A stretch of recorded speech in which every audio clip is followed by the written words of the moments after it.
Hey guys, happy Monday. I hope everybody had a great weekend. I did. Had a lot of interesting comments and questions over the weekend. Thank you so much for those. Like I said, I love this. When I get comments or questions, I just dive deeper into my research, my books, my all the people I follow to get this info for you guys. It just gets me up in the morning. That's what I love to do when I get up. Grab a coffee and start research. So thanks so much. I'll start off with a quick comment here from my good friend over in jolly good old England. Unfortunately, you guys are having a crackdown worse than us over there with this new strain of COVID coming on. So this stuff is even more important. I mean, forget about, well, it all affects each other, the body fat. And I got nothing against people with extra body fat. It's just not healthy because that's where disease starts and comes from, especially when it's visceral fat, which is the fat around your organs, not the actual fat that's on the outside, what people don't like and want to get rid of. But in general, fat's a fuel. You should have some, but too much is just not healthy, and that's my concern. Okay. So the comment from England is, morning, Mark. 14 stone 4. Now, I can't remember the translation for stones to pounds, but he did go on to say, lowest he's been in 2 years. 8 pounds lost in 10 days. Minimal effective dose. Good for you, Paul. That's it. Just keep it up a little bit at a time. If you keep this up, you'll be down to wherever it is you're trying to get to in no time, trust me. Still need to conquer sugar. Again, sugar. You want to get rid of that biggest killer, especially fructose, so check your packages, people. Eating 3 meals a day and 1 snack. Used to be 3 meals and infinite snacks. Thanks, Mark, for your advice. Okay.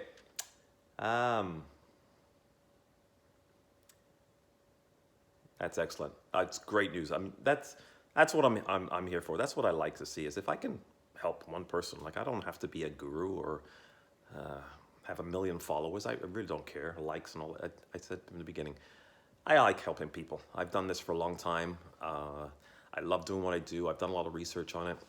I've been successful in my own, not only career, but post-career. And if I can just pass a little bit of information and sort of dig through all the crap that's out there and help 1 or 2 people, my life is complete. So good for you, Paul. So happy to hear that. And you hear that, people? Doesn't take much. Minimal effective dose. Now, I would suggest if you want to really, and again, it might take time. Everybody's got to adjust to new schedules, and they're not used to things. Nobody likes change. I love change, but eating 3 meals a day, I still think is too much. I was brought up in England. We never used to eat as much as we do now. That's a problem. Especially the bodybuilding community with the 6 meals a day to increase your metabolism. The body actually functions better on a break. You need to give it a break from food. So we got to get used to that again.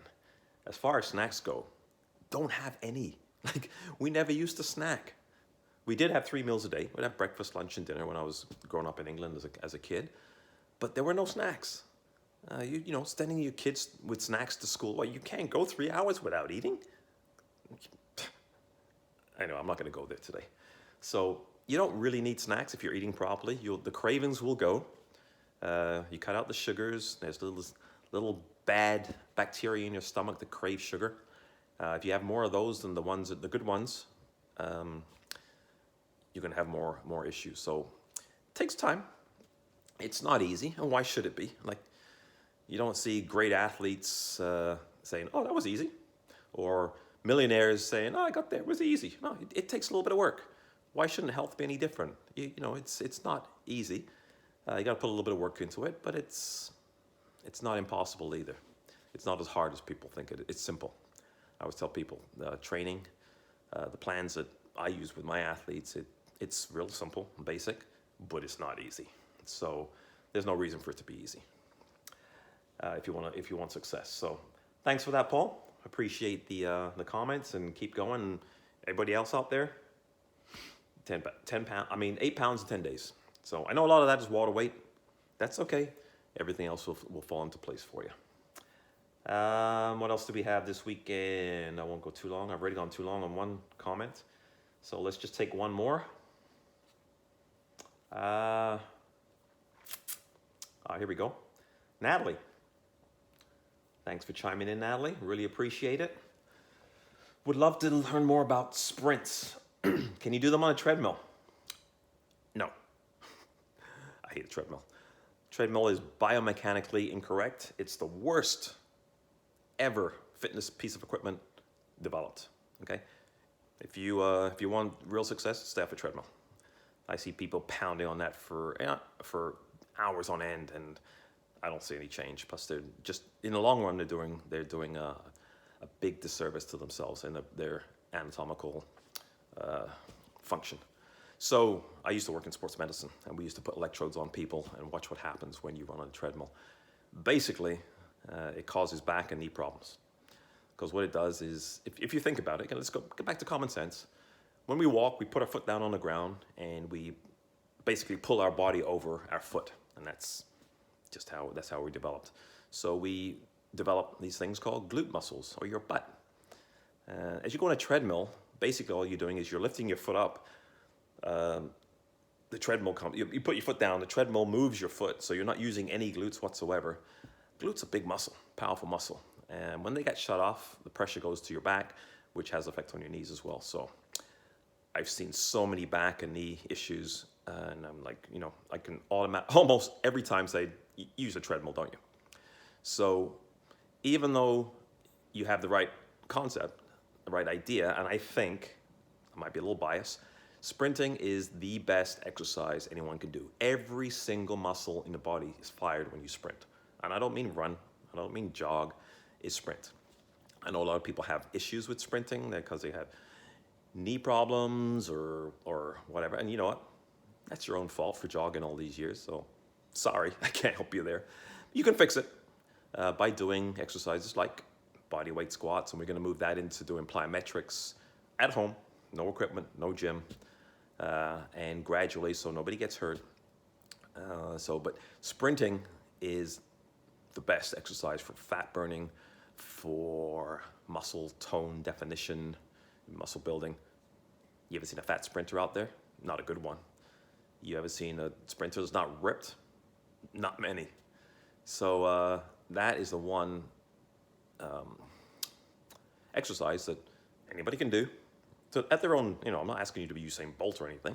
Everybody can sprint, but it's dangerous. So you have to do certain exercises in order to be able to sprint safely, and that's what we're doing at home, right? So I use the winter, because I don't use any cardio equipment, to do all the little exercises, the squats, the push-ups, the sit-ups, lunges, step-ups, all these things to strengthen all the muscles around the knees, so you can sprint safely and don't have those knee issues that most people have.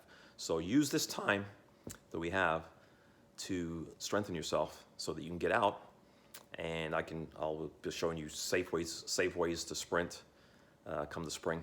And like I said, last year we had a beautiful summer, beautiful spring, beautiful fall, and I didn't see anybody outside.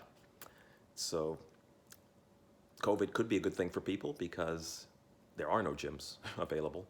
So you got to get outside and do it. So just wrap up. This is Canada. Get used to it. It's cold sometimes. Put on a few layers. Go outside and sprint safely.